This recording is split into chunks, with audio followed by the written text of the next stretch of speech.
Welcome to the Hamumu Halloween Home Horror Hoedown, the podcast where we watch scary movies so you don't have to. From award-winning to completely unknown, we take them all way too seriously.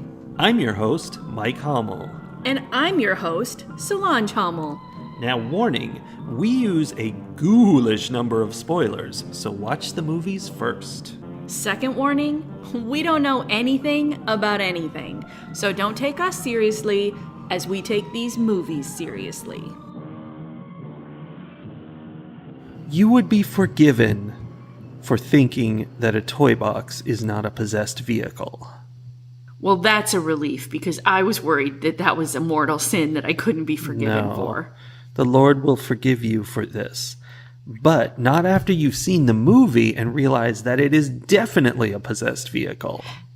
There was definitely a possessed vehicle in the Toybox from 2018. That vehicle being an old, broken down trash heap of an RV. Yeah, that a guy bought and didn't clean one bit before he went on a road trip with his family. The person selling it didn't clean it. The person buying it didn't clean it. Nobody cleaned it. The lady who walked in there and was like her 6-year-old daughter was going to be in there on this road trip, looked around and was like, yep, this seems good. No problem. Those sheets have definitely not been on that sketchy mattress for years. Okay, that's a really good point, because you would think that the sheets were fine, that those were their sheets that they put on the bed, but they couldn't be, because 3/4 of the way through the movie, she reaches under the mattress and finds some clothes under there, which means they didn't change those sheets. No. What?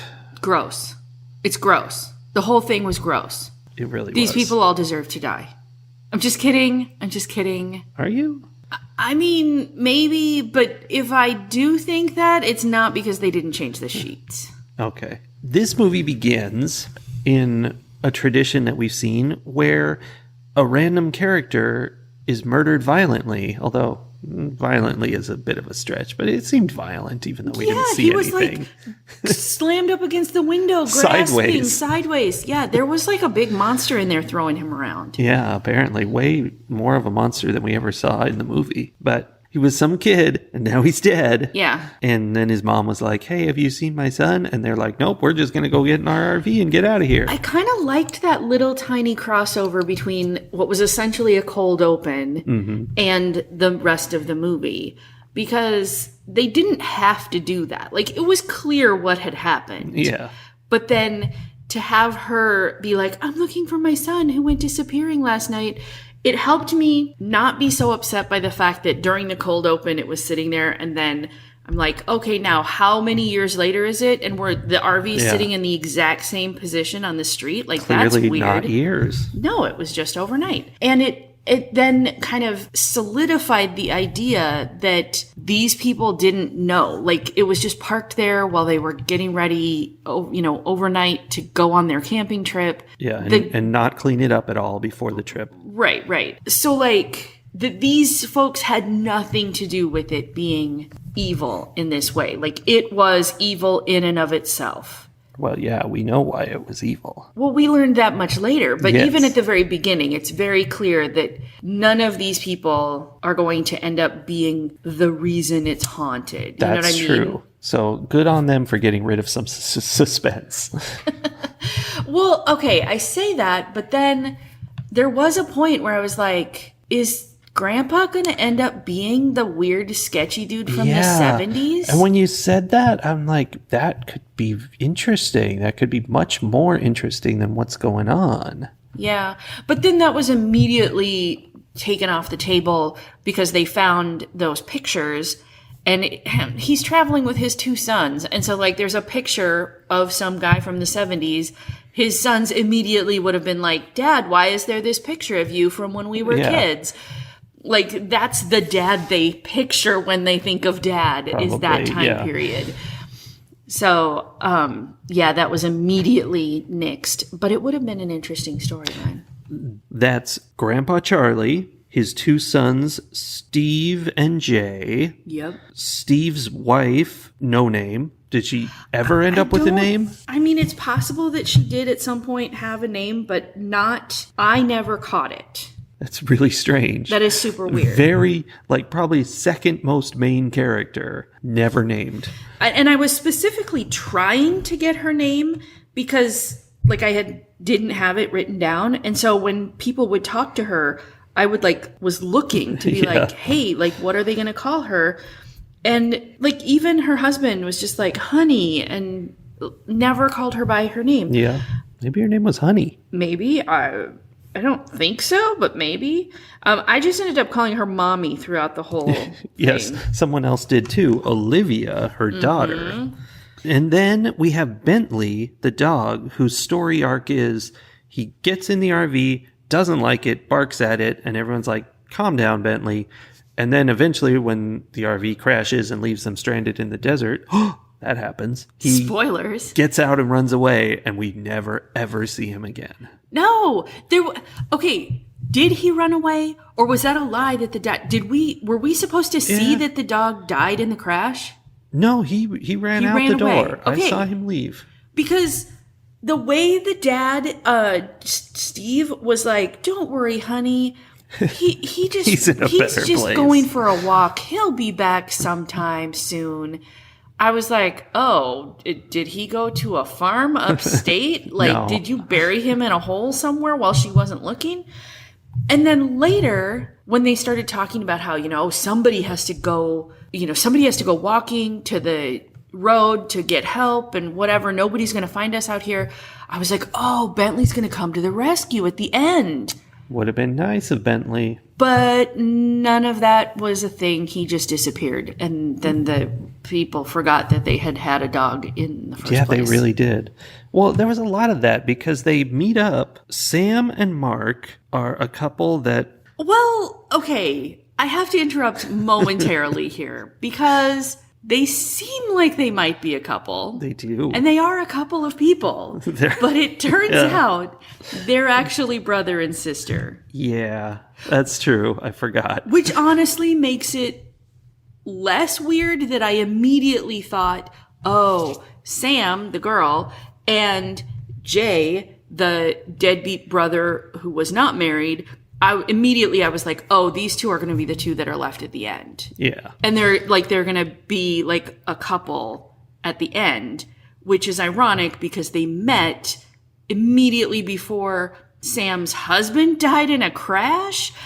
Nope, not her husband, just her brother. So then it's okay. Yeah, it was totally... That's the thing I was going to say, is that it was totally okay. She was like, oh man, my brother's dead. And that was it.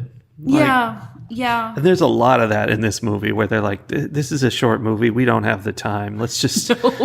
Let's go outside and yell to the sky, no! And then that's enough. I feel like this is a very appropriate time to spend a few minutes talking about what was the most appalling part of this movie. Well, I don't know which part. Speaking of not really spending a lot of time mourning or addressing problems that are being caused by this RV. The RV, we haven't even gotten to this part yet. The RV just does stuff on its own, right? Yeah, it's possessed. Like Killdozer was. Because that's what our series is about. Exactly. It's possessed. It does its own thing. Every once in a while, it turns itself off, turns itself on, opens doors, closes doors, etc. All the stuff.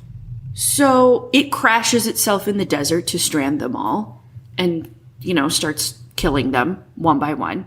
And they're trying to get it started, and it's refusing to start until, conveniently, little Olivia is jump roping right behind it.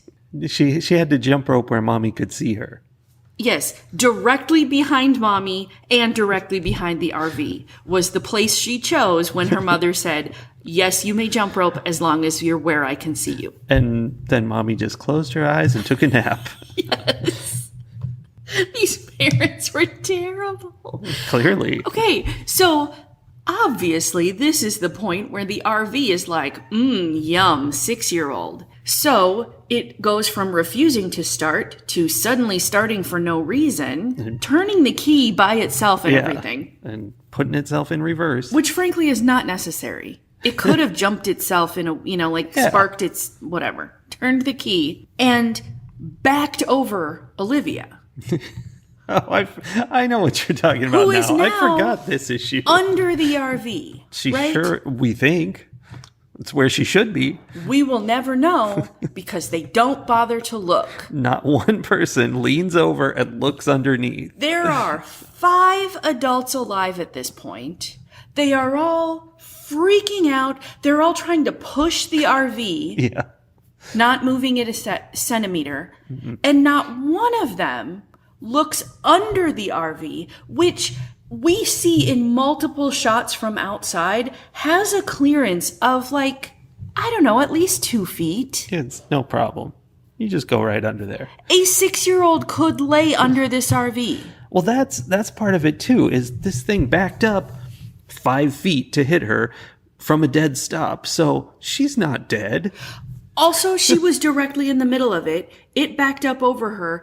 From watching this, she was between the wheels. She's now possibly unconscious because she might have hit her head. Unconscious, laying dead center underneath this RV.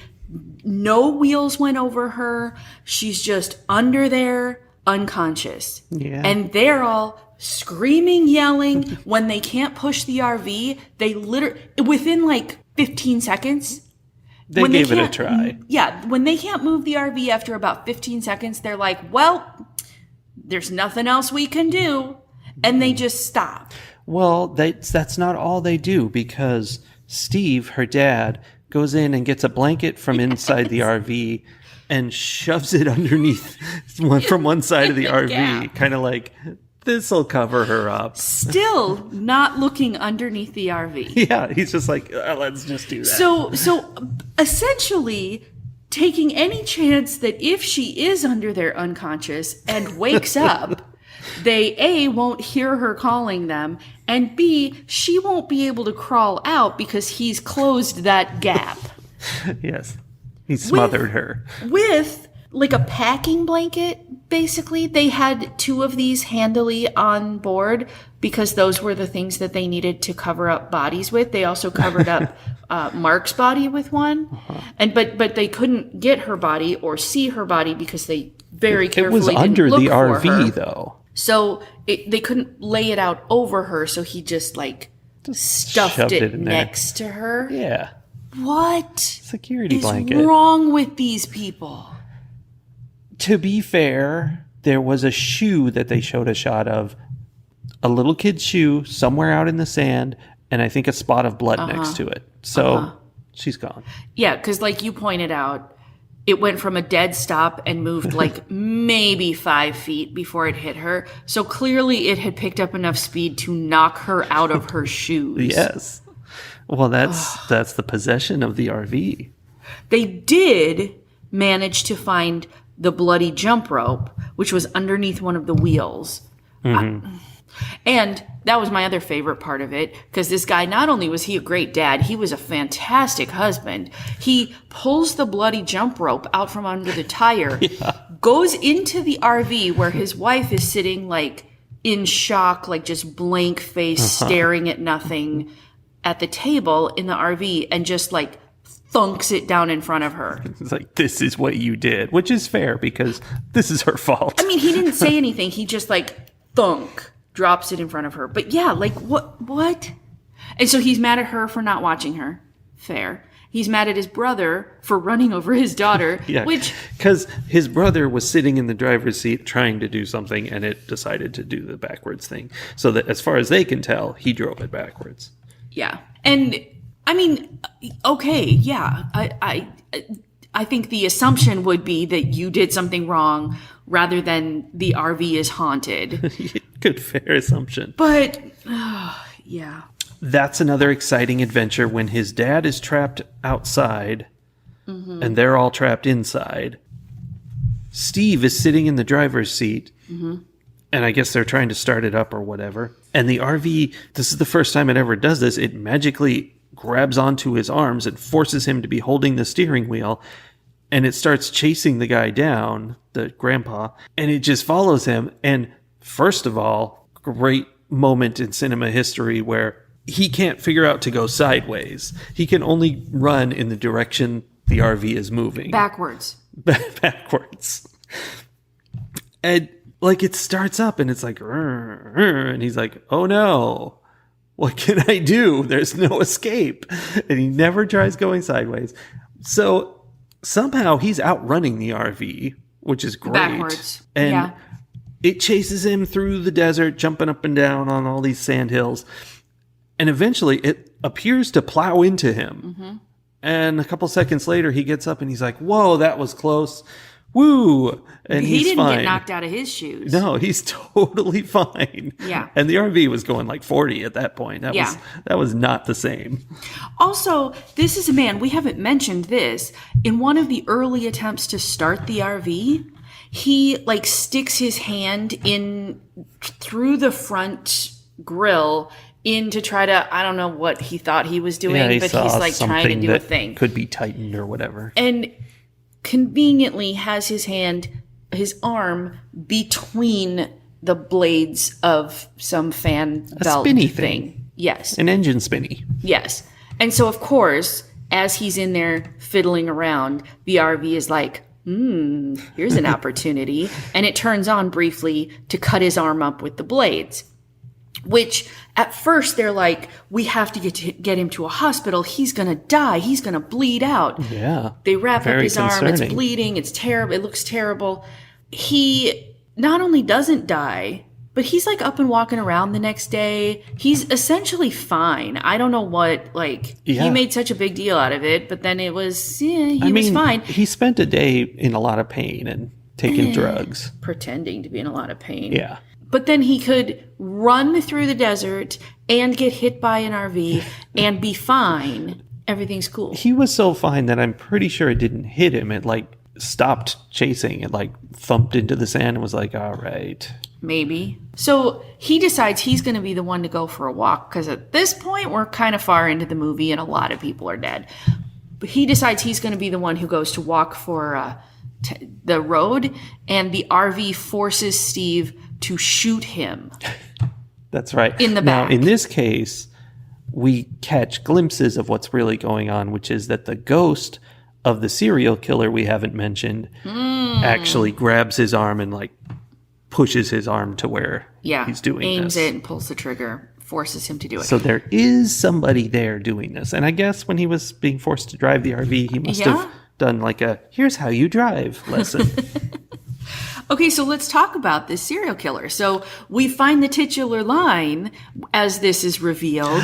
Because it's Bob Guthrie, maybe, something like that. Ooh, I didn't write down the name. He had a serial killer name, although he didn't have 3 names, so not a great serial killer name. But they found that the ownership papers in the glove box said that it had been sold to him, and they were like, what? Mm-hmm. This was owned by Bob Guthrie or whatever his name was. And turns out that's a serial killer from the 70s. And his RV was known as his Toybox. Yeah. And he was only caught because he got pulled over for a traffic violation in the Toybox, and the cops found that he had a victim trussed up in the back. Indeed. Yeah. So he's a bad guy from the 70s, which makes him a bad guy. I mean, fair. There was lead in the water and in the air. I'm telling you. I'm telling you. Yeah, so then we find out all kinds of things about, the way the serial killer caught people and tied them up and scalped them and all kinds of other gross things. And there's a TV in the RV that doesn't work unless the serial killer ghost is trying to show them things. Often things from the day that they were in there, it's also recording them the whole time. Yeah. But sometimes things from the past, and sometimes things that never happened or that will happen in the future. I think it showed them getting ready to go on this trip, which is interesting. Well, the first video of it was footage of them. It was a scene that we saw as they were getting onto the RV, and then it plays that scene again, only with a ghost. I think one of the victims, because it was a woman. There was a ghost. No, see, that's why I thought it was a future, because it was her ghost. Oh. I thought. Maybe. I don't Maybe know. it was one of the other women. I don't know. Because, of course, if you have a serial killer from the 70s, he's violently murdering women because we hate women. Yeah, it's true. At least he killed everyone else, too. Well, that's true. The RV hates everyone. The RV is not sexist. The RV hates everyone. Not sexist, not ageist, out for blood. But there was something about this movie that by the end, I have this radar for movies where, like, the makers of the movies have instilled their own internalized bias against women into the movie, right? Yeah. Like, where there's a difference between movies where the women are victims or are being murdered or harmed in some way, but that's just because people are being harmed and some people are women. And then there are movies where the women are victims because women are victims. Yeah, or definitely. worse, women are bad and deserve to be victims. Yikes. And this one triggered that radar for me. Like, it was pinging really hard by the end. But solely, Sam, which is a boyish name, was super good with fixing cars. I know. That was one of my notes. She's not like other girls. When they first arrived, I was like, Sam's the mechanic? A lady? Yeah. But then And that's why she gets to be the final girl. she does get to be the final girl. And I was excited about that. And there was, like, I have a series of notes here where I said, not like other girls, which is a girl, you know, that trope. And then but you still have to be defeated because even the not like other girls can't win over men. But then for a brief second, I was like, oh no, she is going to save herself. Exactly. This is okay. We're going to have she's going to escape. We get an interesting revelation at the very last bit of the movie where she's being thrown around and strangled by the 70s guy. Ghost. And she grabs a knife off the counter and she tries to hit him and she misses and it sticks in the wall and the wall bleeds. Which, by the way, we didn't tell you this because you would have caught on too easily. Early in the movie, a knife goes flying across the room and hits the wall, and a little trickle of blood goes down. And I was like, "What? Why is the wall bleeding?" And it was a foreshadowing because it turns out every time she hurts the RV, it hurts the 70s guy, and like she smashes a mirror and his eyes go out and all this stuff. And you're like, "Oh, she's got it. It's like Freddy Krueger, and she's Found the weakness. Found it. She's defeating him." And then she just doesn't defeat him. He just throws her in the back and she's gone. Yeah. Like so fast that I looked down to make a note and looked up and I was like, wait, what happened? She was winning. Yeah. And it was just gone. So yeah, I have the whole like, oh, but she saves herself. And then I was making the note I looked down to write was I was annoyed and I was like, will we ever reach a point where it's cool for the girl to save everyone else too? Like it's always the final girl. Yeah. But, we can't have her be a hero. No. She can just barely escape with her own life. And I was writing that note down, being annoyed, and then my immediate next note has to be, nope, because we still can't even have her save herself. Yep. She's gone. Ridiculous. Setting the scene for the button at the end of the movie where two dirt bikers come along and find the RV and go inside and find some beers inside, which didn't exist. Those must be ghost beers. Ghost beers. And the door shuts on them and they're trapped and they're going to be murdered. And that country song starts to play. Yes, there's a so we all country know song. they're going to die because there's nothing horror movies do better than neuro-linguistic programming. Yeah. Yeah, they like to put on their special song, the murder song. It actually, in the subtitles, it said creepy country song plays. So I'm like, it's kind of just a normal country song, but it is creepy. Well, I mean, I agree with both of those statements, which Yeah. tells you something about country songs from that era. Yeah. So anyway, because of all that ending, but also because of how there wasn't a lot of graphic violence in most of the other situations. Like we saw nothing of Olivia's body. No. We saw... Nobody did. No, because nobody looked. We saw just some things like the grandpa's arm and when Mark got killed or the knife going into Jay. Yes, that was the one I wanted to bring up. Was like, that was so sudden. Yes. Jay's sitting there with a bunch of knives taped together. This was something that belonged to the serial killer that they found in the walls. And they're like, interesting. He's holding it in front of himself on the table, and the pointy side up towards his face, obviously. And the RV just jerks a little bit, and so his head slams down, and you're like, "Whoa!" That was.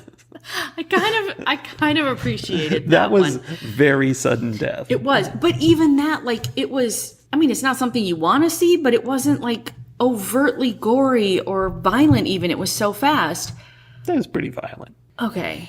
I don't know what my point is, so many of these deaths and injuries happened in like a quick, like, this would be terrible, but let's not dwell on it kind of a way.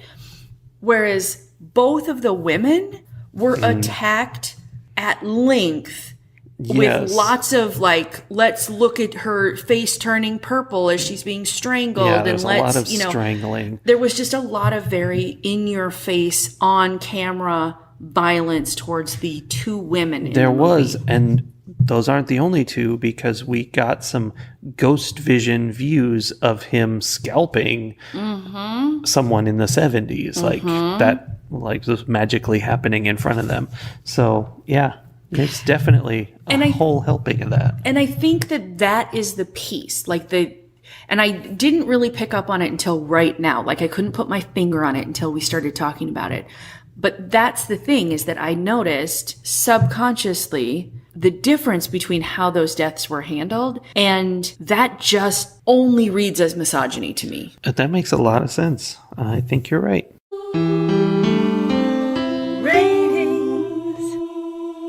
Honestly, the underlying misogyny piece of this is very disappointing to me, because as dumb as this movie was, like it was cartoonish almost in like what was happening. Like the idea of a haunted RV and like the extremes to which it went. Like it tried to slam the windows closed on the little girl's fingers. Like this RV wasn't like, it wasn't that it wanted to kill people. It was a jerk. It just wanted blood, however it could get it. And that was almost goofy in how it was handled.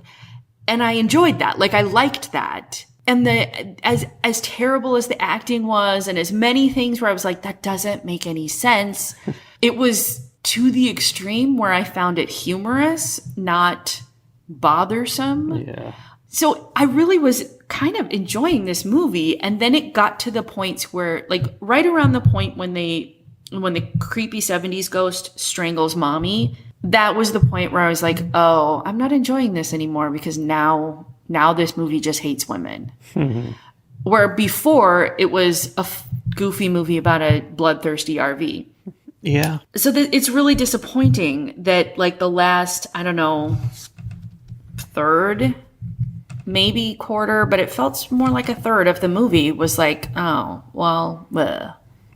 It was better, and now it's But there just were, in that first 2/3, there were just so many things that made me laugh in the way that would make people question what kind of person I am. Because, like, their daughter got run over by an RV, and how were they not, like, using their hands as shovels to dig the sand away to get to her? Like, how, in what universe do all of these adults who claim to love this little girl just are like, welp, I mean, what are you going to do? She's under there. Or, Mark dies in the crash, and Sam yells at them a little bit, was like, this was your RV's fault. And then that was it. And now she's just part of their family. Yeah. So she's like, yeah, I guess this is where we are now. He was just my brother. Right? It was so weird. And then, like, the very bizarre interaction where they tried to show, like, they tried to bring in this emotional family situation between the dad and the two brothers where like the one brother doesn't love like the dad anymore because he left them and was so mean to his wife. And then there's the big reveal that the wife was actually cheating on him all along. Because women are terrible. Exactly. But we didn't want to tell you because we didn't want to ruin your perfect childhood. Like, what is happening? It was so ridiculous. And then it was so compact. Like, all of the emotional reactions were like pressed into diamond size. Like, they were tiny, tiny little things. And then we just moved on as if everyone had processed a week's worth of emotions. Yeah. Which I found humorous. Like, I don't know. I thought it was funny. So it's hard for me to rate this because on the one hand, it was really one of my favorite B kinds of movies. Yeah. And on the other hand, it was like my least favorite thing. The thing that causes me to subtract points. One of the reasons I have given a movie a 0 in the past is because of that, like, overt, this movie only exists because somebody wanted to have a legitimate reason to be violent against women. So how do I score this? You add some and you subtract some. Okay, but then that just leaves me in the middle where I'm like, that doesn't acknowledge either of the things. Okay. Here's what I'm going to do.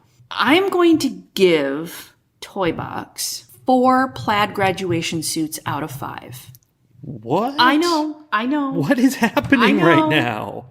I know. On which axis does it deserve this? I'm going to give it a 4 because it was, for the most part, in that sweet spot of terrible horror movies. Uh-huh. Like, the premise was something that was a little different. Like, I have not watched a haunted RV movie before. I liked that. It had all of the hallmarks of a B-level horror movie with the bad acting and the, like, really all over the place storytelling and the imbalance in foreshadowing, and it just, everything was wrong in a way that was entertaining to me. Yeah. So this would have been a solid 4. I'm going to give it a 4. Wow. Because I enjoyed watching it. But there's an asterisk next to that 4. Okay. That goes down to the bottom of the page, where there's another asterisk. I know how this system works. I'm familiar. With the words, "This movie is misogynistic garbage. You've been forewarned." Uh-huh. Interesting. I could not have anticipated this. I know. I'm just trying to keep you on your toes. I'm right on them. Look. I'm actually on my toes. You are actually on your toes. It's true. I mean, the alternative would be for me to give this movie a 2 because it's misogynistic garbage, with an asterisk that leads down to the bottom of the page and another asterisk. I know the asterisk system. With the words, "But most of the movie was really entertaining to watch, so maybe you should see it anyway." Yeah, but you went the other way. I went the other way. Very because interesting. 2/3 of it was entertaining and 1/3 of it was overt violence against women. Mm-hmm. Well, I have a big problem with the ending of this movie. Yeah. That they revealed this amazing new twist of stab the RV to kill this guy. And then within a minute, it was invalidated and worthless. Here's the thing. It wasn't invalidated. No. It's just that weak, pathetic woman couldn't take advantage of this knowledge. You know that Even if though there's she this... busted his eyes out and whatever else. Exactly. You know that if there were more of the movie and those 2 biker guys had found that information out, they would have taken out the RV. Yeah. Yeah, they could have done it. Sorry, with their manliness. Exactly. I interrupted with my feminist rant. Please you go on. You sure did. Know your place, please. I'm just mad about that. Like, it didn't have to have a happy ending, but they put this setup of just a new discovery, new information, something interesting, and then we're like, whatever. He wins anyway. Like, why did we bother with that? That just is so painfully disappointing. So I agree it was enjoyable to see the silliness and how dumb it was, but I can't award this a 4. That's insanity, and I don't know what you've been smoking. It's super fair. I will give this movie 2 plaid graduation suits out of 5, with an asterisk. And at the bottom of the page, there'll be another asterisk up high, not at the bottom of the line that it's on, but towards the top of the line that it's on, with words next to it. And the words will say, this movie wasn't very good. It deserves a 2.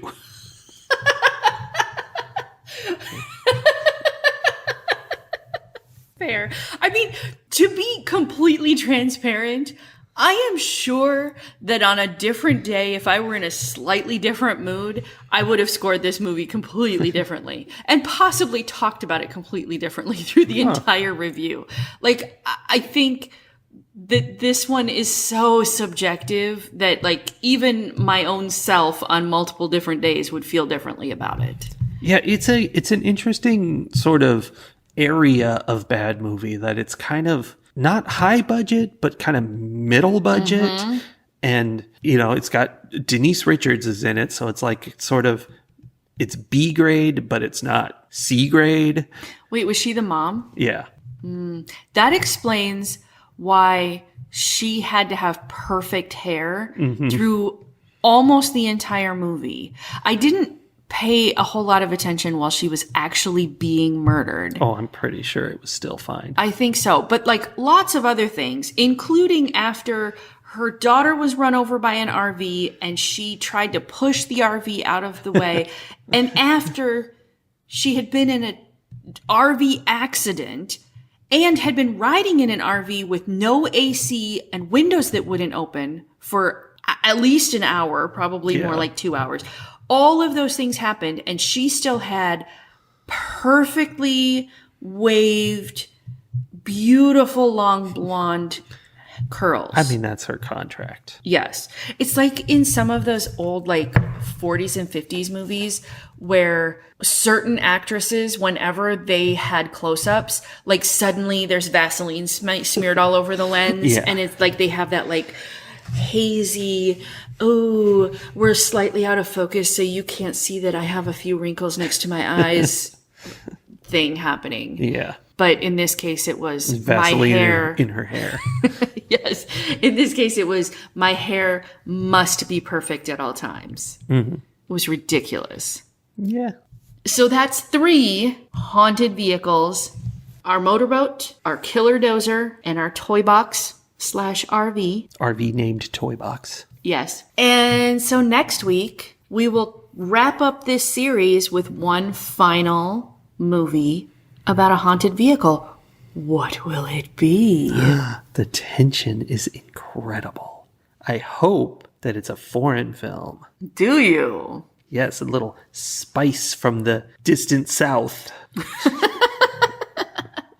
I like that you're dropping a few hints. It's a little bit of a hint. Like maybe someone will figure out what movie this is from those things Yeah, they that you know where just the said. distant south is. Galveston? No, that's not that distant.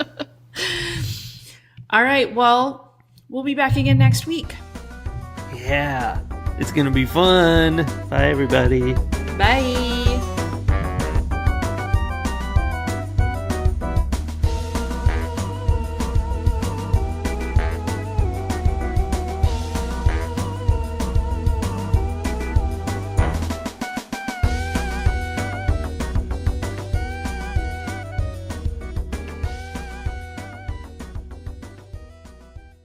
Now, you might be wondering why I'm doing this podcast all by myself today. Well, it's because I got a lazy wife. She don't make me dinner when I come home from the factory. She don't do the podcast anymore. She on the couch with her bonbons. Oh, no, there's no bonbons. Yeah, you can't hear her because she's far away.